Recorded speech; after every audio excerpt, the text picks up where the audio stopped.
All right, guys, this is a juicy one today.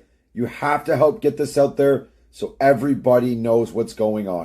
So I got my hands on the open letter to the Prime Minister, Mark Carney, and this letter is 11 pages long, and it is signed by a retired detective and an active RCMP sergeant who is accusing the Liberal government of ignoring national security risks, exposing Canadian intelligence agents, and using government power to target political opponents. Now, these documents contain confidential information that was leaked to the public, and it contains real evidence. And this is just the taste of it. There's more, but it's not listed in this document.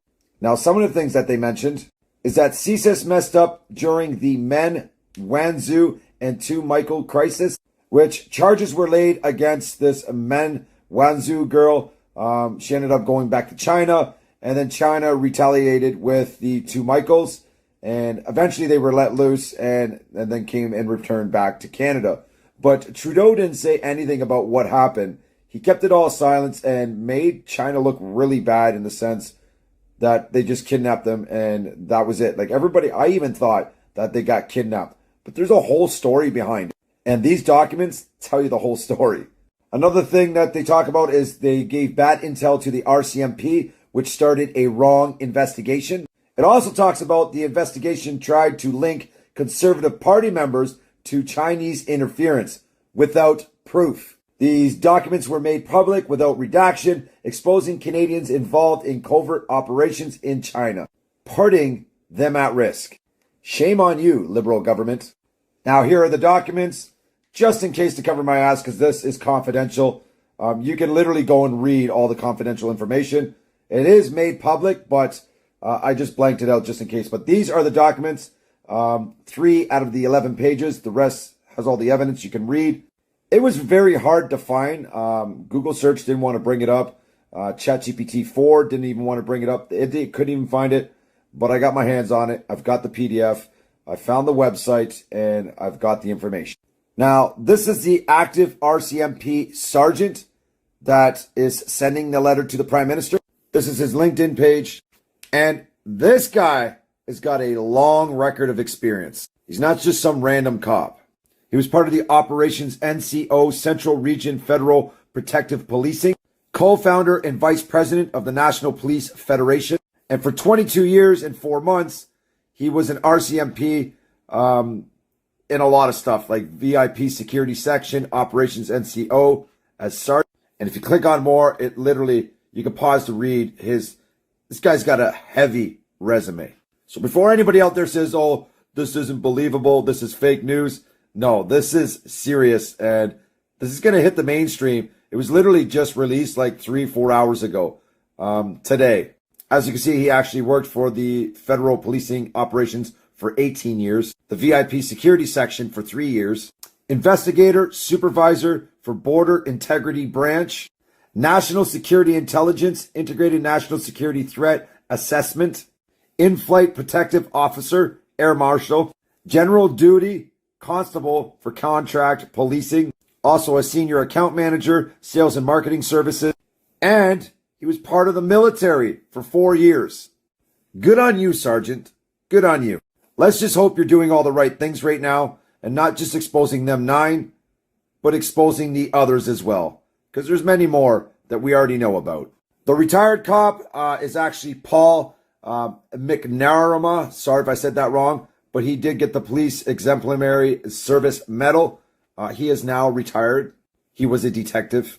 They also talk about a retired RCMP officer charged with foreign interference. He was all part of these documents. This was back in July 21st, 2023. Like, why didn't we know about this? Like, this is all news to me.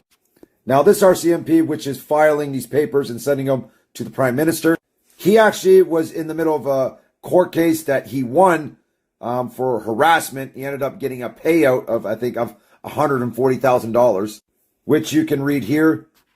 Now, let's talk about the 9 MPs and what the allegations are against them and who they are. The first one is Marco Mendicino. Hopefully I said that right. The allegations against him is failed to act on warnings about foreign interference and national security breaches. The second one is Dominic LeBlanc. Allegations was accused of not addressing concerns related to national security and foreign interference. Number 3 is Bill Blair, former Minister of Public Safety and Emergency Preparedness. Allegations to him is alleged to have delayed or obstructed investigations into foreign interference activities. Next is David McGuinty, Chair, National Security and Intelligence Committee of Parliamentarians. The allegations against him is oversaw the NSICOP during periods of alleged inaction on foreign interference threats. These are serious allegations, guys. And it's all against the Liberals. Next is Anita Anand, former Minister of National Defense. The allegations against her is implicated in the failure to respond to national security concerns. Next is Stephen McKinnon, Liberal MP. Allegations named in the letter for alleged inaction regarding national security issues. Next, Melanie Joly, Minister of Foreign Affairs. Allegations against her is accused of not taking sufficient measures against foreign interference in Canadian affairs. Next is Arif Virani, Minister of Justice and Attorney General. Allegations against him is implicated in the alleged misuse of legal mechanisms to suppress information about foreign interference. Then, of course, you knew she was coming up. Christina Freeland, Deputy Prime Minister and Minister of Finance. Allegations against her was accused of being aware of foreign interference activities and not taking appropriate action. Now, this RCMP officer that is sending out this letter, he actually was talking to Trudeau. He told him about this, and he did nothing. As stated here, the Trudeau government is refusing to respond to the allegations that the RCMP used invasive techniques to eavesdrop on the Mountie while he was suing the force for bullying and harassment, which is the RCMP that we're talking about. This was also part of it, that the damage Canadian spies can do. So CSIS has been abusing the extraordinary powers it has been given, smearing innocent Canadians. So we literally cannot trust CSIS.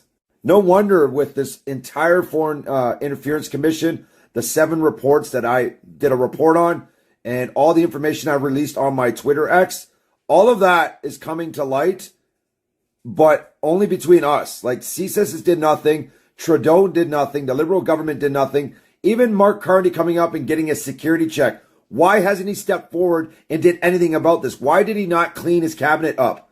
Why is he still allowing these people to be a part of his cabinet? You know he knows. He went and got a security check. If you're a prime minister, the first thing you want to do is to make sure you don't have a compromised cabinet. Now, this was the lady Meng, I don't even know how to say her last name, Wanshu.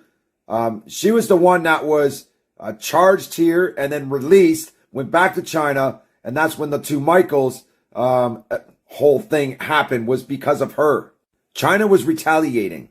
There was also somebody from the think tank from this website, anbon.com. They were mentioning all this evidence. So guys, screenshots, cut and paste, go find this, read it, and help share this video far and wide. You got to keep in mind, we have the power on the government we want to run our country. I think everybody needs to step back and take a look at the situation and what's going on in our Canadian government right now. There's not enough transparency and there's not enough honesty. It's just all a show.